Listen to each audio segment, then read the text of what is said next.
Kita ke perkembangan kasus suami menganiaya istrinya yang sedang hamil 4 bulan. Tim kepolisian kembali mendatangi lokasi kejadian untuk membawa kakak korban membantu memburu pelaku yang hingga kini belum berhasil ditangkap. Ya, sebelumnya pelaku yang telah dilaporkan ke polisi oleh keluarga korban tidak ditahan dan hanya dikenakan wajib lapor. Polisi berdalih sudah menetapkan pelaku sebagai tersangka, namun tidak ditahan karena kurangnya alat bukti dan menunggu hasil visum dari rumah sakit. Dan berikut cerita lengkapnya dalam Dibalik Cerita. Mohon maaf, bukan lancang, bukan sok jagoan. Pasti gue bantai. Satu keluarga, satu persatu gue bantai.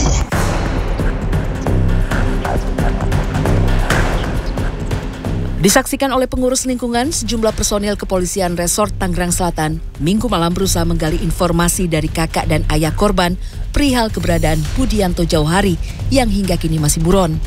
Setelah disepakati, kakak korban pun akhirnya bersedia untuk ikut tim kepolisian guna membantu memburu pelaku. Pasalnya, kakak korban merupakan karyawan di tempat kerja yang dikelola oleh pelaku yang bergerak di bidang penjualan kripto.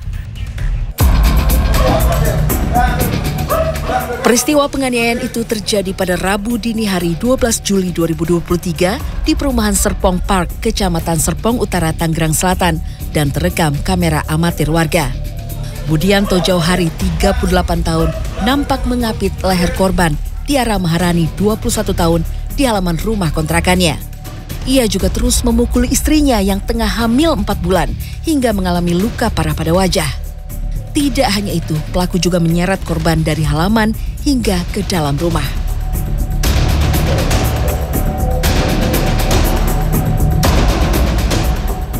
Mirisnya, pelaku yang telah dilaporkan ke polisi oleh keluarga korban justru tidak ditahan dan hanya dikenakan wajib lapor.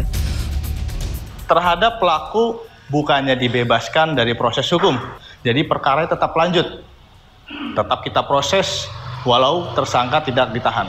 Sambil kita menunggu alat bukti lainnya, menunggu hasil visum jadi juga. Setelah dibebaskan, Budianto Jauhari yang langsung menghilang itu sempat mengirimkan pesan suara berisi ancaman jika berani melanjutkan proses hukum ke polisi.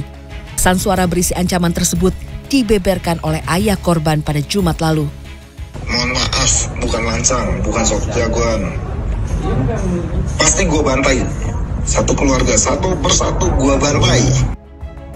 Ancaman ini pun membuat pihak keluarga kian geram dan bertekad akan terus memproses pelaku secara hukum. Itu yang saya, jangan pun hati saya, pori-pori saya pun saya nggak terima. Begitu. Apa kesalahan saya mau dibantai sekeluarga. Budianto Jauhari kini sudah masuk dalam daftar pencarian orang dan masih dalam perburuan polisi. Fahru Rozi, Tangerang Selatan, Banten.